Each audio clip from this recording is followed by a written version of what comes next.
Thank you for listening to Depictions Media Radio.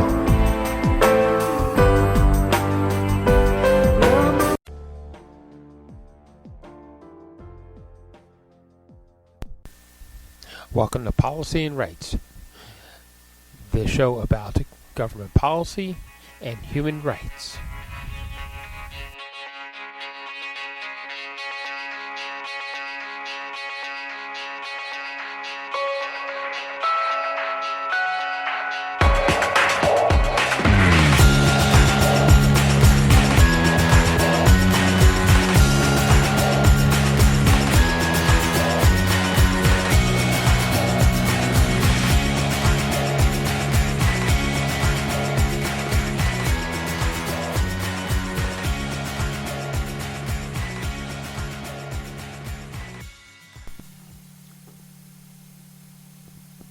Welcome back to Policy and Rights here on Depictions Media Radio. I'm your host, Michael Clogs. Yesterday, there was a report from Pramila Patten, Special Representative to the UN, about violence and women. And she did a report on what is going on in Gaza between Palestine and Israel and violence against women. And while she was giving the report on the press room floor to many reporters, there was a protest outside, and one of the signs in that protest was "Me Too," I guess, except for if you are a Jew. And it brings about the question of why Ms. Patton didn't want to share the names and some of the more personal details about those who were reporting the crimes and what was going to happen to those who perpetrated the crimes. She said it was not an investigation, that it was a fact-finding mission, but fact-finding to what end? She never really described to what end the fact-finding was going to happen. She said, she kept repeating, it's not an investigation, and we don't know if there are going to be any charges laid.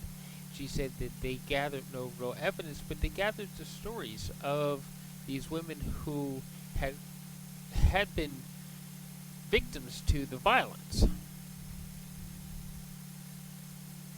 So we're going to play that particular piece all over again in its entirety, and you're going to get to hear what some of the reporters actually asked that we had clipped out in a previous podcast. Along with that, I want to report a couple other things today that in the news today, there were other things reported on in Canada, that an inquiry into why some lab workers in Winnipeg were fired was defeated. The motion for the inquiry was defeated by the Liberal Party and the NDP Party jointly. The Conservatives want to know what was going on, and what was shared, what wasn't shared, and what protocols were actually broken. As I think the public really wants to know what happened, that this particular worker was just simply let go. What happened? Why was he let go?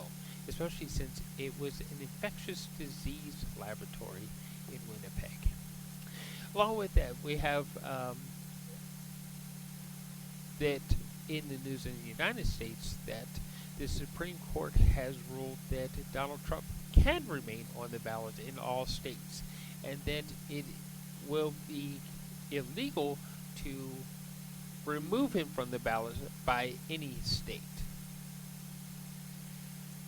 My question is, how is it that Donald Trump is allowed to be on the ballots when he is subject to a criminal investigation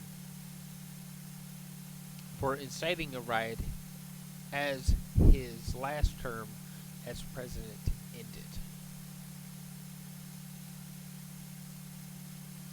So, transparency, reasoning from the government is what we're actually looking for. We want all victims of violence to be able to share their stories safely and equitably.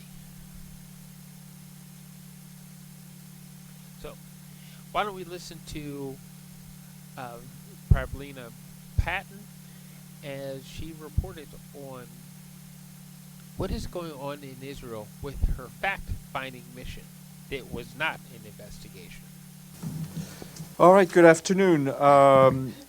We are delighted that you're here. We're delighted to be joined by Prablina Patton, who is, as you know, the Secretary General Special Representative for Sexual Violence in Conflict.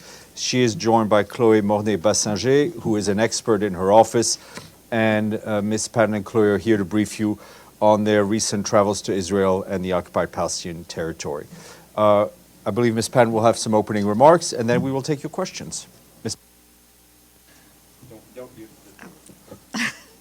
Thank you, Stefan. Good afternoon, members of the press, and thank you for being here. I know you've all been waiting for this briefing for a while.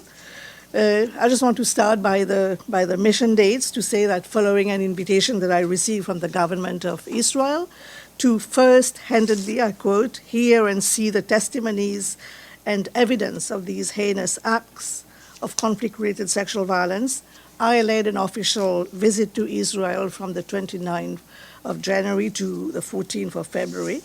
And I was supported by a technical team with relevant expertise, such as a forensic pathologist and a digital and open source information analyst, in addition to specialists in the safe and ethical interviewing of victim survivors and witnesses of sexual violence crimes.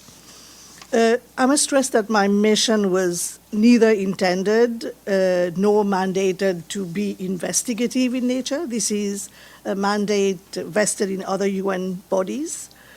Prior to the mission, the scope and parameters of the visit were agreed in advance with the Israeli authorities, the objective being to gather, analyze, and verify reports of conflict-related sexual violence related to the Hamas-led terror attacks of 7th of October and in their aftermath, in order to inform reporting in the exercise of my mandate, including to the UN Security Council.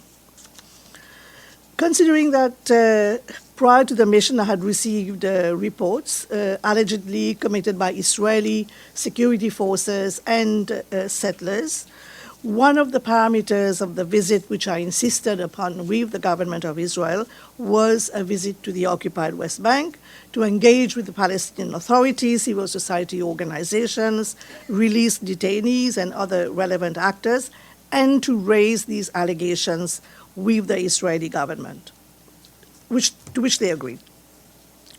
Considering the ongoing hostilities, I did not request to visit the Gaza Strip, where I must say there are several other UN entities present and operational, including some that actually monitor and address sexual and gender-based violence, and who will send information to my office, as is the usual practice, for its inclusion in the annual report of the Secretary General. In terms of standard of proof, the visit adhered to standard UN methodology, and we conducted our work in accordance with the principles of independence, impartiality, objectivity, transparency, integrity, and the principle of do no harm, including in relation to guarantees of confidentiality and the protection of victims and witnesses. We also followed a survivor, victim-centered, and trauma-informed approach. The standard of proof we adopted is one of reasonable grounds to believe, consistent with the practice of other investigative bodies, And our conclusions were based on our own assessment of the credibility and reliability of the witnesses we met, verifying the sources, cross-referencing the relevant material and information, and assessing whether in all the circumstances there was sufficient credible and reliable information to make a finding in fact. But I must say that where more information has supported a finding of fact, we have made a finding of clear and convincing information, which is above reasonable grounds to believe and beyond the threshold of beyond the reasonable doubt. And you will see in the report that this is the case with regard to our findings related to hostages.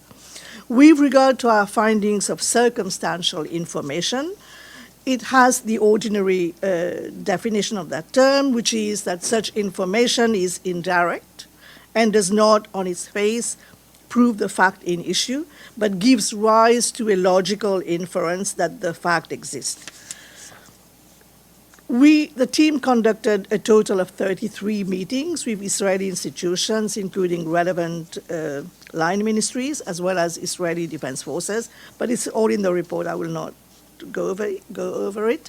We conducted confidential interviews with 34 people, including with survivors and witnesses of the 7th of October attacks, released hostages, first responders, and service providers.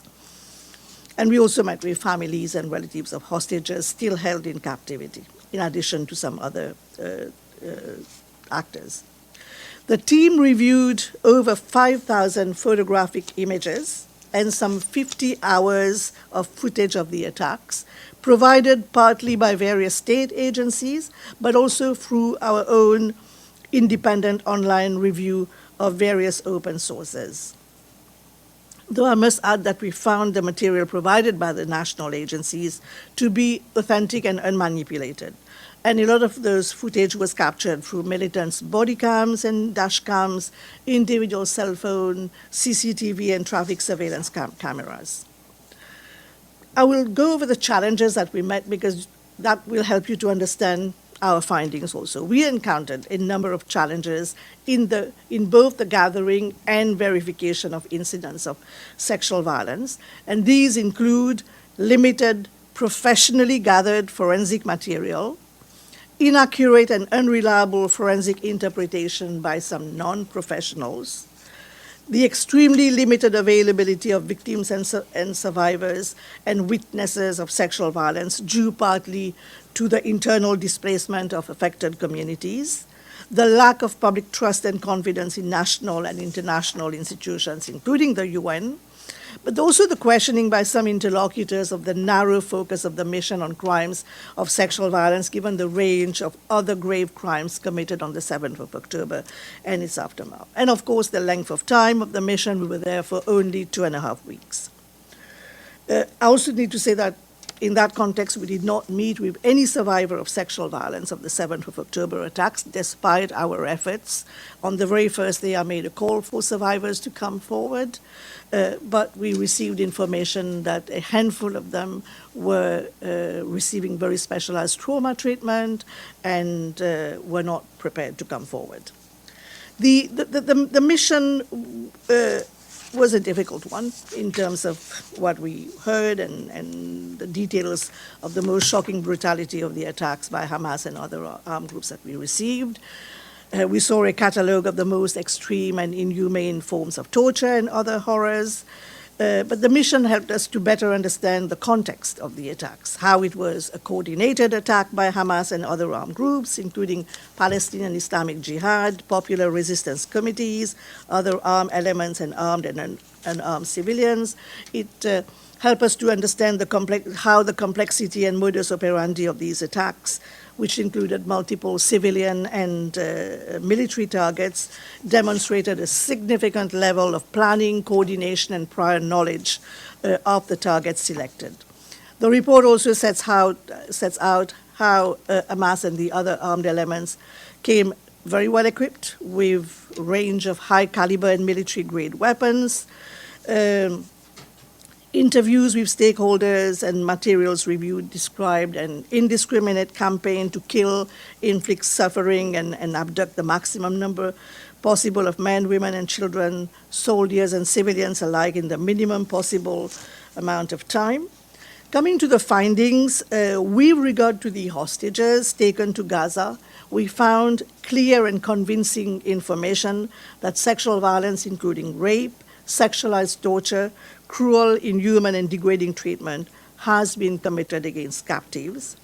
And we also have reasonable grounds to believe that such violence may still be ongoing against those still held in captivity. I pause and must add that I am of the strong opinion that this finding does not in any way legitimize further violence, but actually reinforces the need for an urgent ceasefire, as continuing this war will not serve will not serve to protect hostages from risk of further sexual violence. And I think, on the contrary, for the sake of the hostages, a ceasefire should be a priority. And I also want to reiterate that eradicating sexual violence is fundamentally an agenda for peace.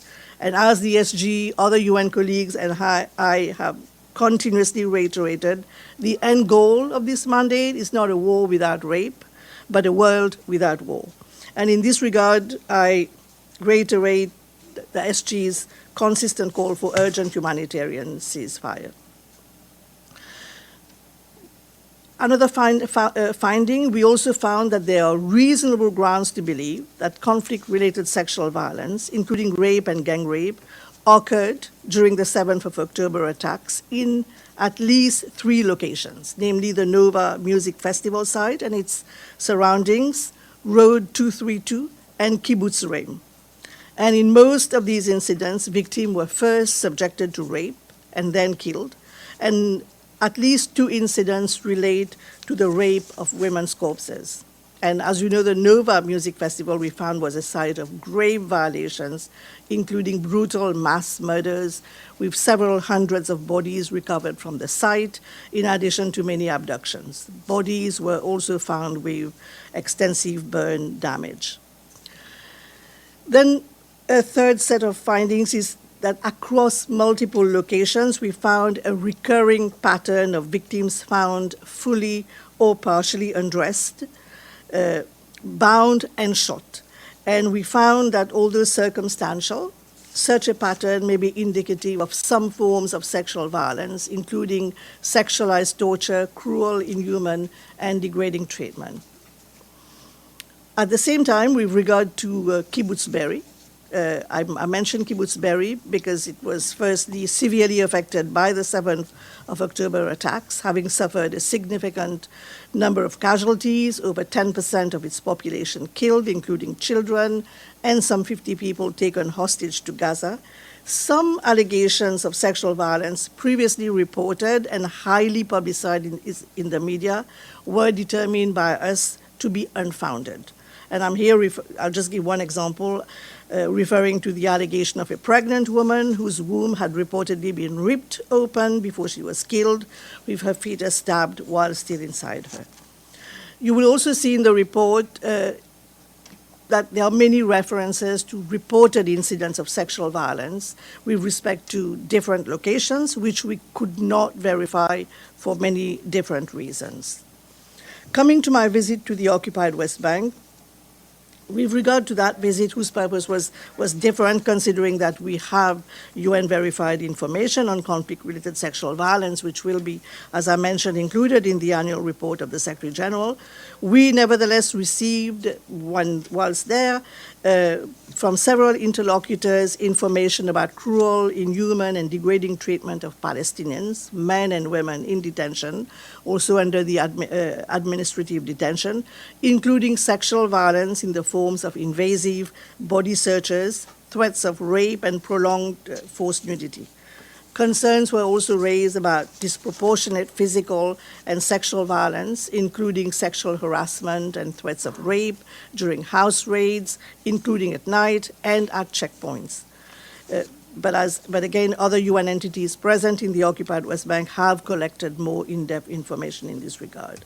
In the report, I have made a number of recommendations, including encouraging the government of Israel to grant access to the Office of the High Commissioner for Human Rights and the Independent International Commission of Inquiry to conduct a fully fledged independent investigations, calling on Hamas to immediately and unconditionally release all individuals held in captivity and to ensure their protection, including from sexual violence, encouraging the government of Israel to consider signing a framework of cooperation with my office to strengthen capacity on justice and accountability for conflict-related sexual violence, but also security sector engagement, training, and oversight to prevent and address conflict-related sexual violence.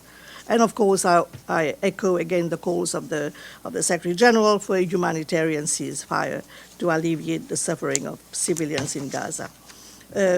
But before I conclude, I must add that the true prevalence of sexual violence during the 7th of October attacks and their aftermath may take months or years to emerge and may never be fully known, given that sexual violence remains a chronically underreported crime in every conflict-affected setting due to trauma, stigma, and fear faced by survivors, but also in the context of Israel, where many did not survive the sexual violence. And as in other conflict-affected contexts, there is a significant likelihood that the findings of my mission, the mission that I led in terms of verified violations, only partially reflect the crimes actually committed. And that is why there is a dedicated recommendation for access to OHCHR. And with this, I'll be very happy to take some of your questions. Thank you very much. Edie, please. Thank you very much, Ms. Patton. Edith Lederer from the Associated Press. On behalf of the United Nations Correspondents Association, welcome and thank you for doing this briefing, which I know many of us have been waiting for. A couple of follow-up questions.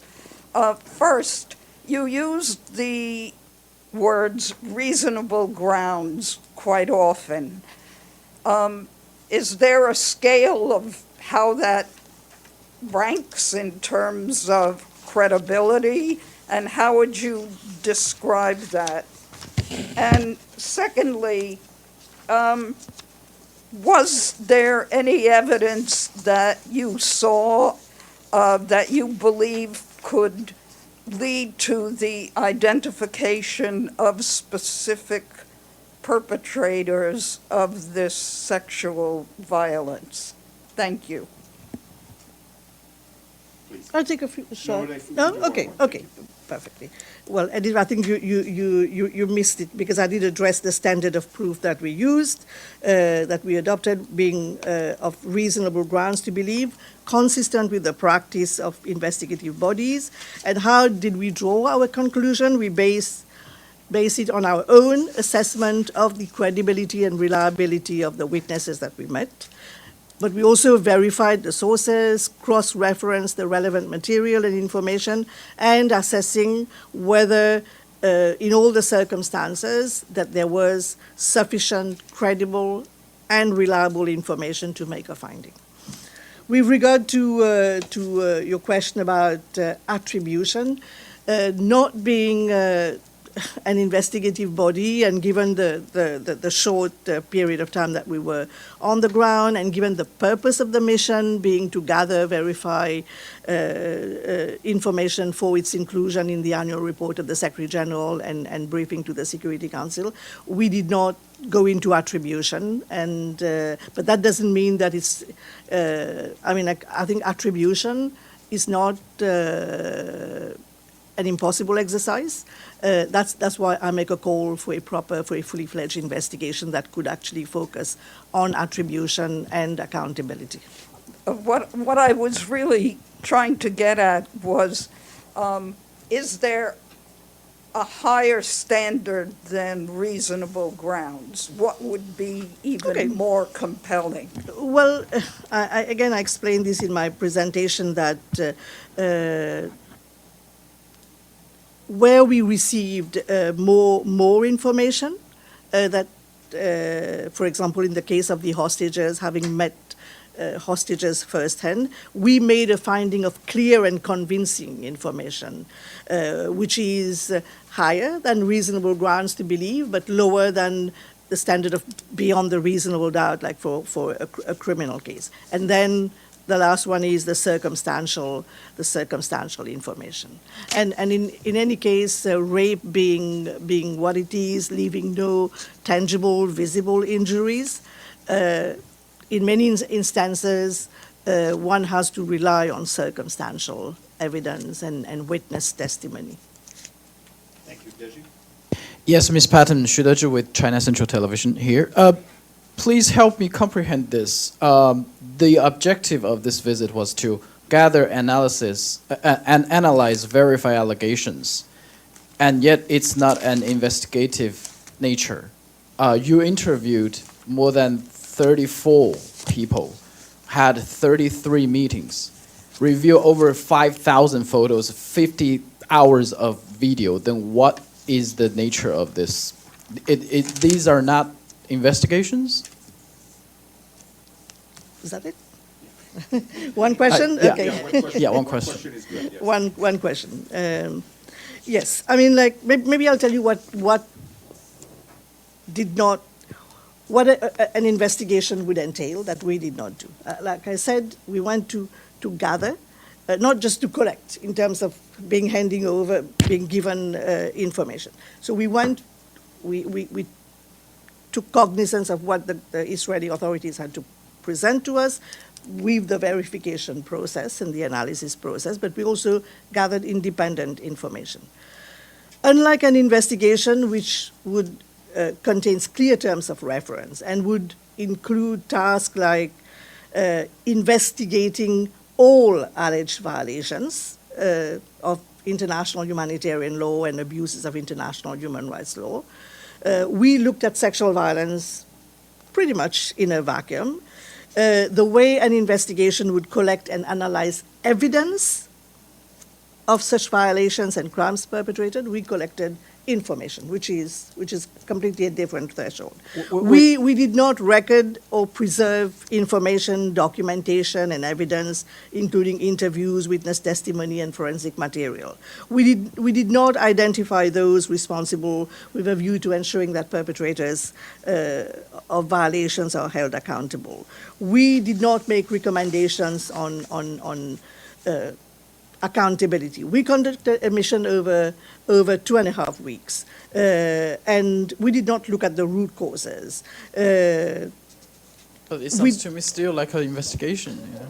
Sorry? It sounds to me still like an investigation. I mean, you have the result, you have all those working methods, right?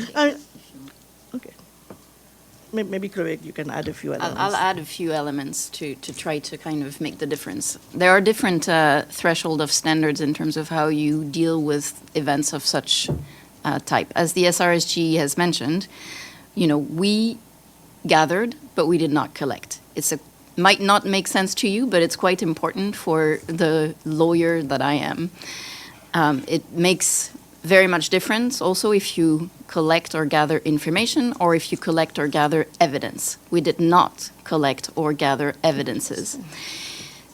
Similarly, also, we looked only at one crime. We didn't look at the nexus of crime. If you're doing an investigation, you need to look at the full fledge of the fact. In the case of an international investigation, you would need to basically look at the way the attack was conducted, the relevant command control of those who were conducting the attack. We did not look into this. That's why we cannot make attribution, which an investigation like the COI, for example, on the same region would be doing and is doing in generally speaking.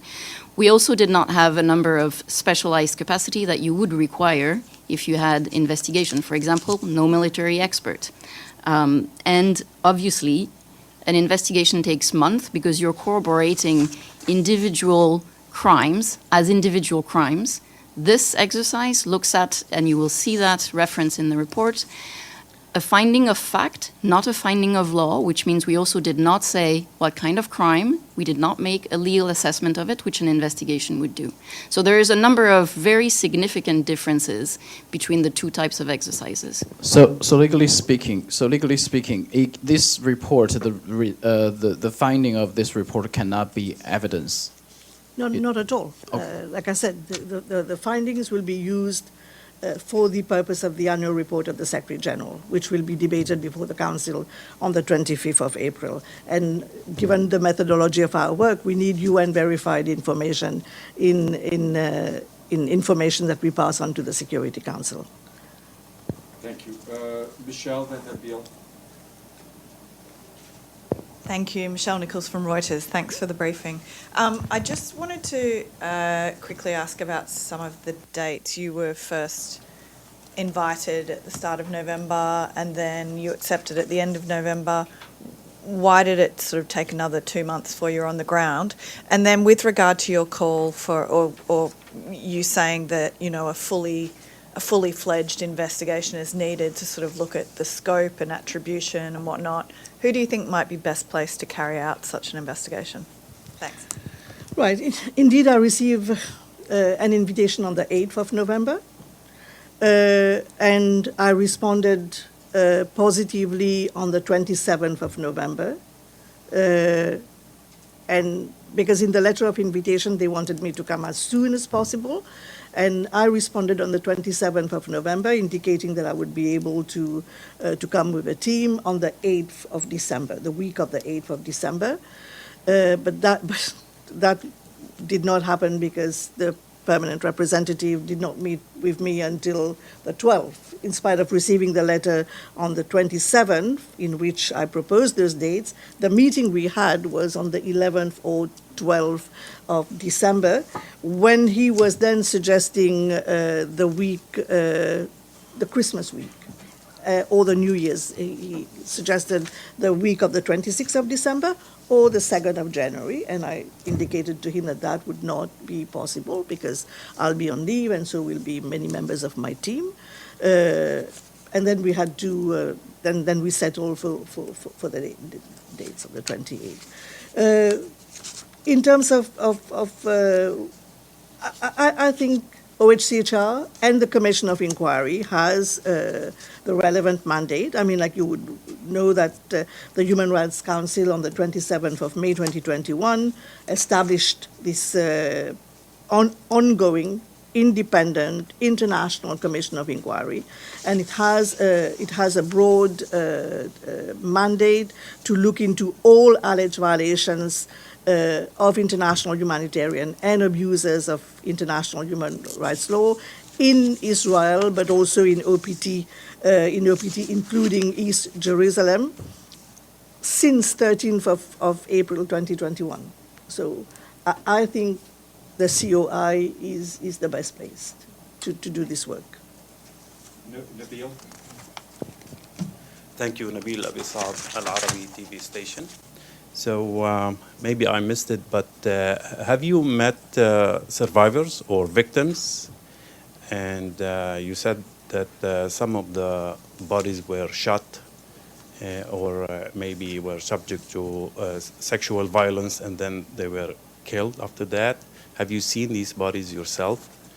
And also you said that you still believe that sexual violence is perpetrated against the captives in Gaza. What makes you believe that there's Sexual violence? Sexual violence Hostages. against the hostages, yes. So what makes you believe that they are still subject to sexual violence? But as you will see in the report, we say that I did not meet with any survivors of sexual violence of the 7th of October attacks or its aftermath. We tried, but we received information that a handful of survivors were receiving very specialized trauma treatment and were too traumatized to speak. And, you know, I know from experience that survivors of sexual violence, that it's a very sensitive issue and that they need to come forward in their own time, on their own terms. So we did not push, but we had credible evidence for a number of cases which I have mentioned and which are in the report.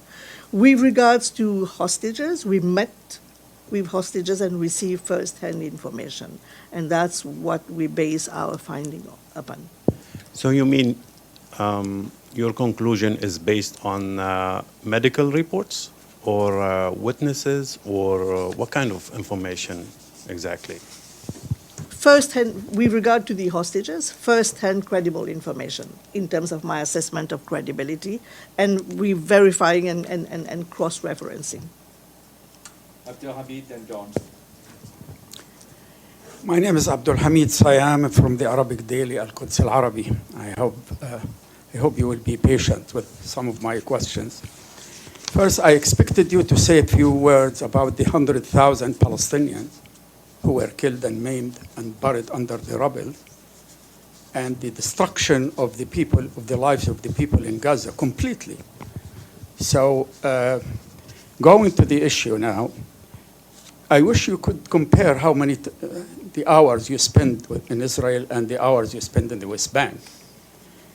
And did you meet with those Israeli released hostages who spoke in public how they were respected, how they were treated? One of them said they protected us with their bodies. Did you see the Israeli hostage who left the captivity with her puppy in her arms? Did you see that they came out with their mineral waters in their hand, healthy? Did you talk to them? Did you talk to the Palestinians who were also released? Did you talk to Ahd al-Tamimi, who came out broken, cannot now talk to anyone? Did you talk to the people who are involved with these? I see this report with, I apologize for saying, it's only a validation of the Israeli narrative. And we just got the report. We just got the report recently. We didn't have time to read it well, but can you just address that there is a woman being raped and she bit the finger of her rapist? How could you stand with the rapist? Thank you. In terms of the hours that I spent in Ramallah, I was in Israel for 1 week only. I arrived on I started my work on the 29th, and the last day of work was the 4th of February, and I was in Ramallah for 1 day, 1 full day, and my technical team went back for another day. So I was just there for a week, and they were there for an extra 1 week and a half. The hours of time, in terms of the amount of time spent in occupied Palestinian territory and Israel, what determine it is the fact that the purpose of the mission. The purpose of I don't have to go to occupied Palestinian territory to collect or to gather information, because I receive UN verified information. The specificity of the mission in Israel is because of the absence of any UN agencies and the need for UN verified information for its inclusion into the annual report of the Secretary General. Hence the distinction between in terms of the amount of time spent there. And I can tell you that there is an abundance of information from the other side that we have already received, because we launched our as per our usual methodology, for the purpose of preparing the annual report of the Secretary General. We sent questionnaire out in the field, and we did send our questionnaire back in October to UNRWA, UNSCO, OHCHR for information to be included in the SG's report. But because I had some information already in December, when I was considering whether to accept the invitation of the Israeli authorities, I set this as a parameter, as I explained, and wanted to raise it with the Israeli authorities, which I did.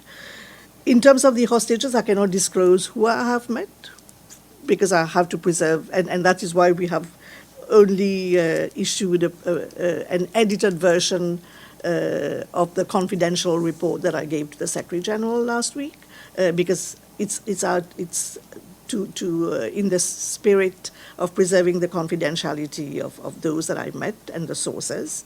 I can only tell you that I have met released hostages and that I found their version to be extremely credible. I have met 4 Palestinian detainees recently released, and I got very disturbing information from them, which I have mentioned. Physical threats of rape, which I have highlighted. Thank you. Would Israel allow Navy Pillay to enter and investigate? She had been prevented. You should ask Israel. Yeah, like you, I'm aware that they have, and that is why one of the first recommendation, if you look at the recommendation section at the very end of the report, one of the first recommendations that I make to the Israeli government is to give access to OHCHR and or Commission of Inquiry to conduct fully fledged investigations. Dawn, and then Ibtisam. Thank you for the briefing. I'm Dawn Clancy with Pass Blue. I have a follow-up and then a question. You mentioned the survivors that you didn't get to meet with, that you were told that they are seeking specialized treatment, they're too traumatized. How do you know that? Who told you that they're seeking? I'm sorry, I cannot disclose that information. Okay. Then my other questions, and forgive me, because I feel like with this report I'm now a little bit more confused than I was before I read it. I noticed on social media that you had met with a Zaka volunteer. His name's Yossi Landau. Yossi Landau has been in the media. He was in the New York Times investigation that has been through the shredder at this point as far as figuring out what's accurate and what's not. In this report, you mentioned that there was a media report about a woman who was pregnant, her stomach was ripped open, the baby was ripped out, it was stabbed, the umbilical cord. That story came from Yossi Landau, who on social media you can see on their Zaka Instagram page you met with. So when I see that, and then I read this report, I'm lost. To what extent do I believe this? This isn't an investigation, but it kind of is. So then how is this any different than the New York Times story if you're just collecting evidence? I'm just really trying to, if I'm not being clear, please let me know and I'll try to. Well, you are indeed not very clear, but what wasn't clear? Well, I don't get the gist of the question. I think my report is pretty straightforward. We explained that we went to 4 different locations based on. But my question is, you met with Yossi Landau. Yes, he's the creator of that. I will. I get your question. First of all, because you're talking about social media, yes, indeed. You've seen the photo, and it was at Kibbutz Be'eri. It was at Kibbutz Be'eri, and if you read the section of the report, starting with paragraph 62, we say what we have been able to verify, and that we went there because of the attention paid to Kibbutz Be'eri and sexual violence. And I have mentioned in my report at least 2 allegations previously reported that we found to be unfounded, and we explained that it's due to either new superseding information or inconsistency in the information gathered, including first responder testimonies, photographic evidence, and other information. And I give two examples. Yes, we found it to be unfounded. Ibtisam. Can I just follow up really quick, please?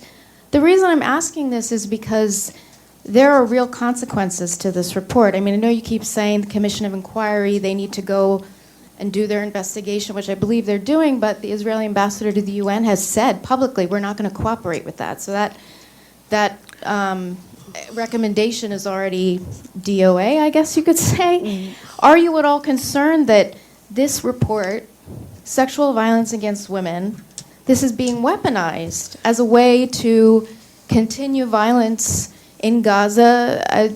That's why I'm asking these questions, because this is an important report. Well, I understand that the invitation to me came as a result of pressure from civil society organizations in Israel and academia. And I do hope, and I can tell you that when I was there, no one told me it's too little, too late, or you came too late. On the contrary, many interlocutors told me, we are still mourning. Why are you here? And why this narrow focus on sexual violence? And everywhere, throughout the report, you see that I mentioned that could not be verified, and verification would entail a proper investigation. And I hope that the relevant stakeholders in Israel would pick it up and put pressure on their government to have a fully fledged investigation that would be able to cast real light on what really happened, or close to get as close as possible to what happened. And I fully agree with what you're saying. I mean, that is why, in spite of not being an investigation, I did not want to go and to rubber stamp anything that's given to me. And I took the trouble of including, I'm a small office, I am almost totally dependent on extra budgetary resources, but still found it necessary to equip myself with some expertise that included a forensic pathologist and a digital analyst. Ibtisam, then Mike, and then we'll have to go online. Hi, my name is Ibtisam Azim, Al Arab Al Jadid newspaper. I have a few follow-ups. First, regarding the issue that you touched upon at the end, and the issue of the fact that your mandate was not of an investigative mandate. And the question for me is, then, if it wasn't investigative, why then issuing the report? If you could clarify that. And then there are several issues that you both talked about, and if you could clarify the issue of information and evidence, because you keep talking about you got information, but I'm not sure if it's the same as evidence, or my impression was that you are making differentiation. If you could please clarify that. And then also the videos that you saw and the information that you got, were you able to collect that in order to pass this to the COI committee for their investigation? And last thing about your paragraph regarding Palestinian women, there was a statement issued by special rapporteurs about 2 weeks ago that they said that at least 2 female Palestinian detainees were reportedly raped, while others were reportedly threatened with rape and sexual violence, etc. So my question here, I don't see in your paragraph regarding Palestinian detainees, I don't see any talk about rape, but you talked about other stuff, of course, that also. So if you could clarify this, thank you. Sure. Yeah, coming back to the fact that the mandate is not investigative in nature, and that the purpose of the mission was to gather, analyze, and verify information for its potential inclusion in reporting to the Security Council. I think I have explained this, because otherwise, without this mission, there will be a total blackout in the report of the Secretary General with regard to the 7th of October attacks, and that was the context. Information versus evidence. I mean, I think you've answered it yourself. I mean, we're not talking evidence will stand in a court of law. We did not collect. We are not the custodian of any material from this. And your question is about the raw footage or the photos. We did not. So we have nothing. We have nothing except for this report to pass on. It's a public report. So we have nothing to pass on to the Commission of Inquiry, because we have not collected anything, no witness testimony, no footage, no photos that we can hand over. We're not the custodian of any material. But if I may ask, why not? Because it's not clear Because for me. that If is you not so- that because that it's not your mandate. Because it's not an investigation. Because I did not. But weren't you supposed also to partly bring this evidence to the No, committee? Not at all. I've explained what was the purpose of the mission. The purpose of the mission was to gather and verify the information for its potential inclusion in the annual report of the Secretary General, which is a prerogative. The information base is there. It is for the Secretary General to decide on what goes into his report, but he needed that UN verified information. So the verification part was crucial, and that is why in the report, wherever we were not in a position to verify, we have been very candid to say that we got reports of a number of incidents, but we were not able to verify. And the bulk, and we have explained, I also explained all the challenges that we encountered, linked to the fact that there was no proper crime processing because of all the, of the challenges posed to the Israeli authorities, multiple locations, multiple perpetrators, high mass casualties, and the priority, they prioritized rescue operation over collection of forensic evidence. They prioritized recovery, identification, and burial because of, according to religious practices, over collection of forensic evidence. That there was very little. There was very little forensic evidence. So these are some of the challenges that we face, and that's why we found because, like I said, rape does not leave tangible, visible traces of injuries, not even loss of blood. And so we that's why in the report we take the stand that this is circumstantial, because you see a photo of a woman naked. It does not convey rape, but it is circumstantial. It is circumstantial indicators.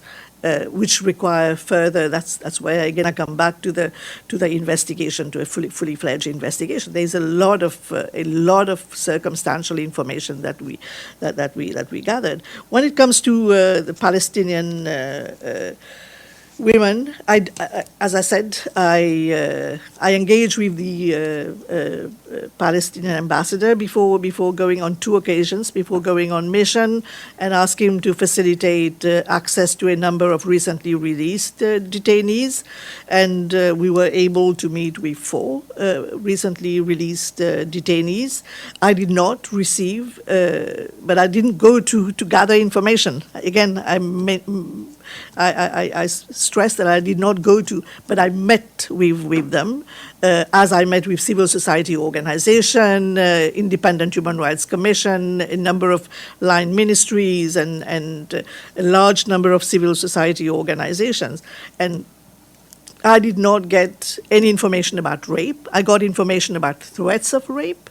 I have taken cognizance of the report of the Special Rapporteur on Violence Against Women, who is an independent expert.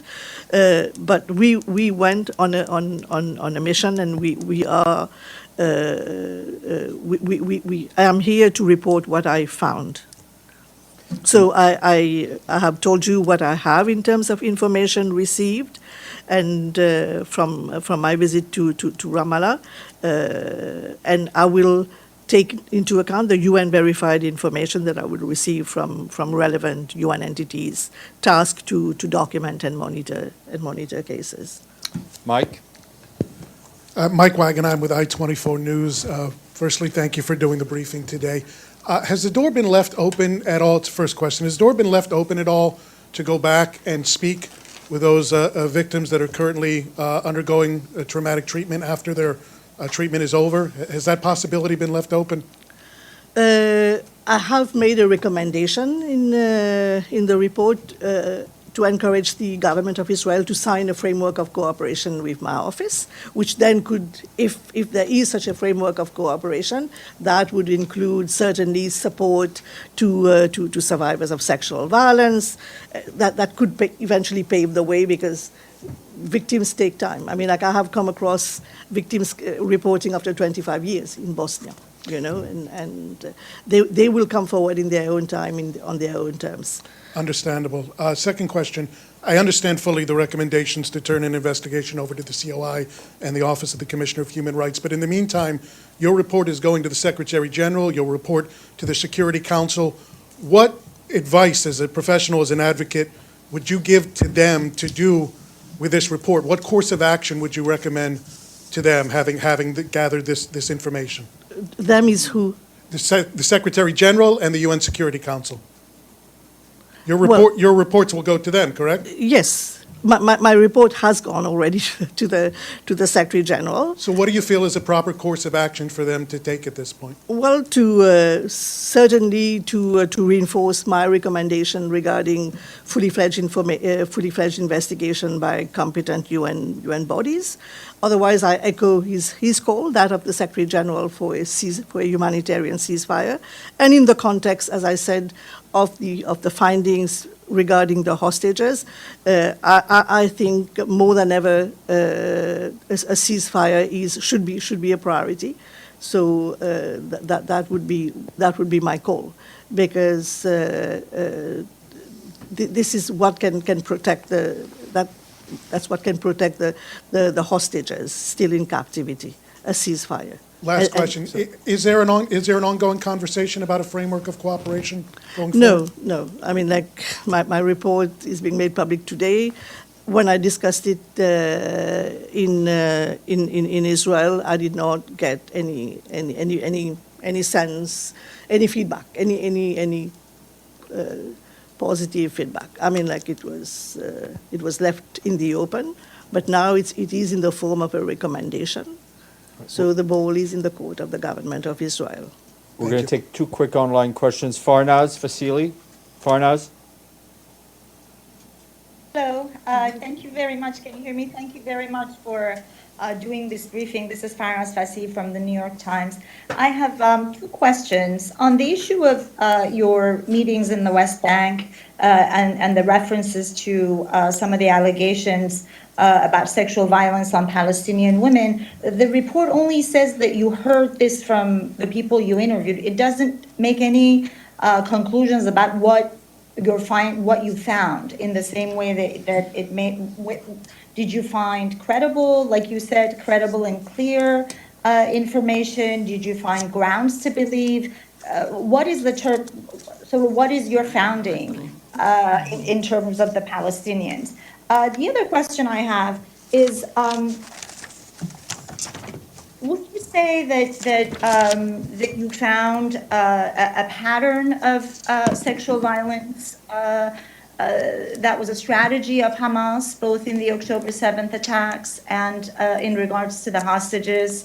And the third question I have, is Kibbutz Be'eri. The report says that you couldn't verify incidents of rape and sexual violence, and then you specifically point to two cases mentioned by media and say they were unfounded. Do you mean that only these two incidents in Kibbutz Be'eri you couldn't verify, or do you mean that you couldn't verify any incidents of sexual violence in Kibbutz Be'eri? Thank you very much.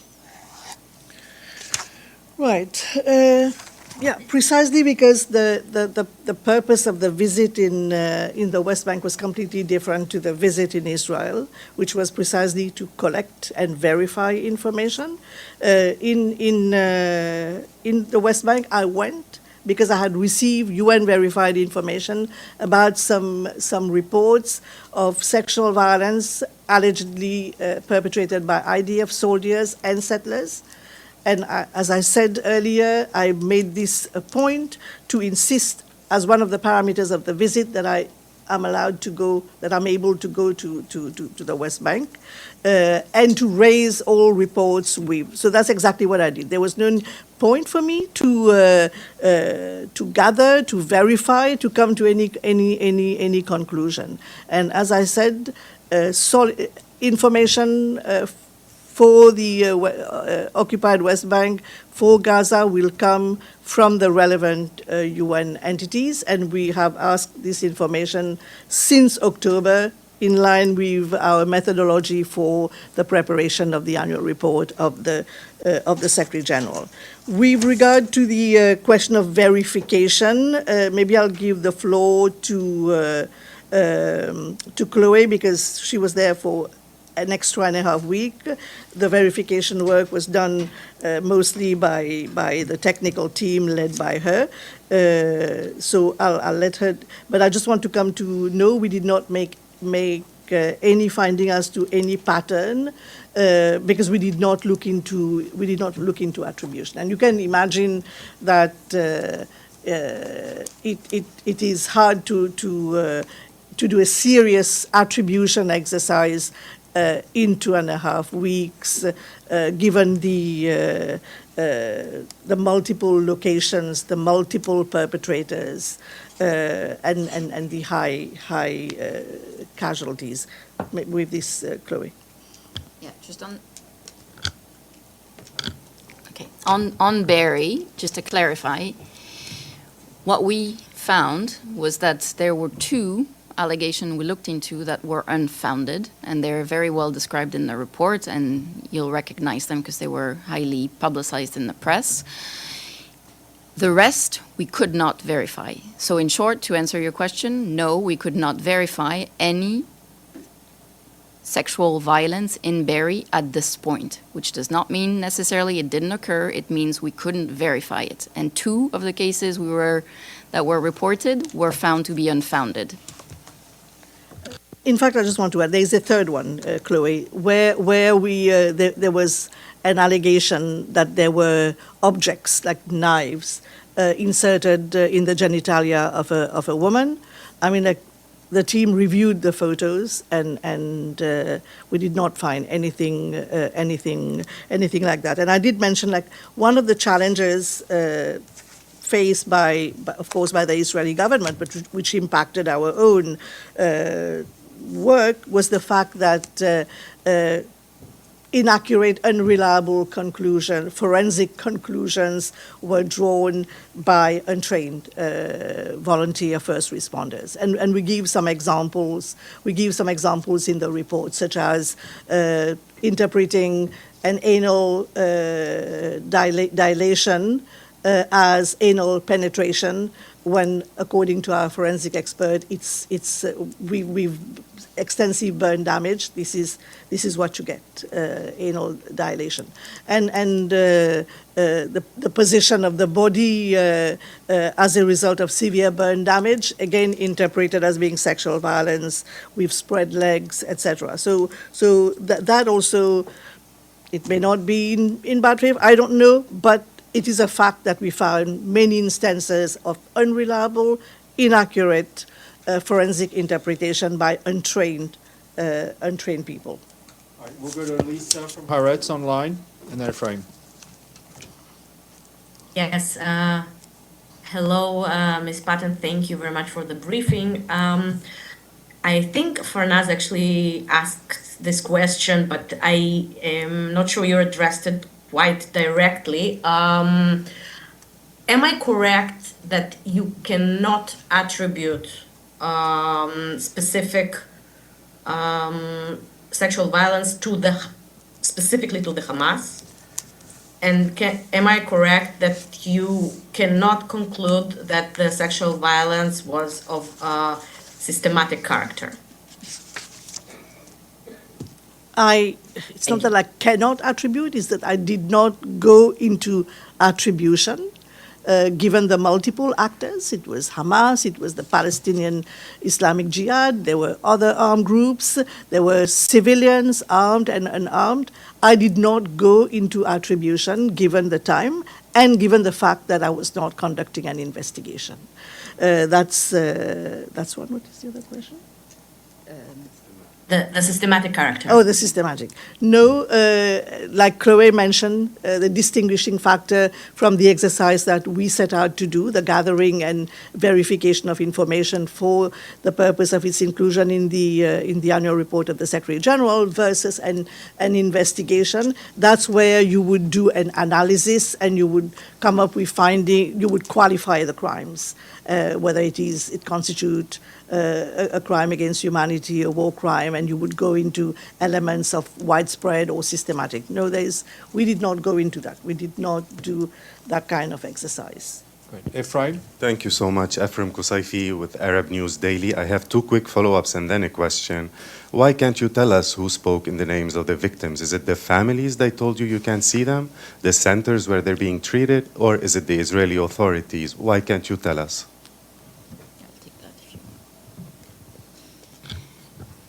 So I'm not going to answer your question because, again, I'll go back to what's very clear in our report, which is the methodology of do no harm. We work, as the SRSG said, on a trauma-informed and victim-centric approach. We do that not in Israel and Palestine. We do that everywhere in the world. Okay. And as a result, basically, we have to respect, we do seek to meet with survivors because, as the SRG mentioned, first-hand accounts are obviously of a particular weight. However, we're not going to force or pressure anybody to come forward. We're not going to add to the stigmatization that may already have occurred. And so we do the work we do, both in the case of Israel, we were presented, and I'll go back to the point about Yossi Lendo, we were presented with a number of person, material, etc., from the national authorities. We reviewed those, we assessed their credibility, and discarded those that we didn't find to be credible.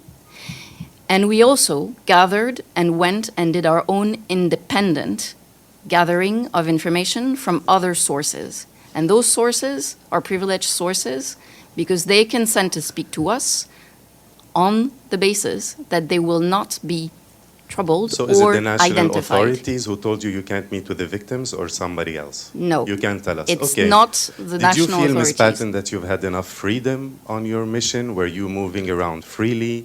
Did you interview people separately, or were you always accompanied by Israeli authorities? No.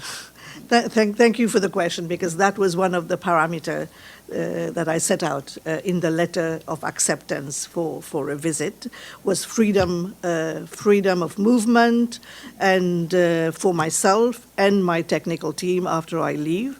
And I must say that and that's why I also issued a press statement setting out those parameters before going on mission, a few days before going on mission, so that the whole world knows what are the agreed parameters. And I must say that the government of Israel fully cooperated. And although the permanent representative of Israel was in Israel at the time, he only attended a meeting, part of the first meeting that I had with the Ministry of Foreign Affairs, because he came in late. But Okay. I was not chaperoned. Okay, my question. Final thoughts. As the public, we want to know what is going on in our world. We want all levels of government, whether it be local, provincial, state, national, as well as global representatives, to just simply tell us the truth and be transparent about the truth. That we should be able to provide a safe environment for report violence from the victims, and that the government be able to clearly tell us what is going on in our world, so that we have a better understanding. And that if justice is going to be served, then everybody should have to follow the rules and not be able to buy their way out of those rules just because they're a billionaire. Thank you for listening today. You've been listening to Policy and Rights, and I've been your host, Michael Klaus. Find that subscribe button wherever it may be.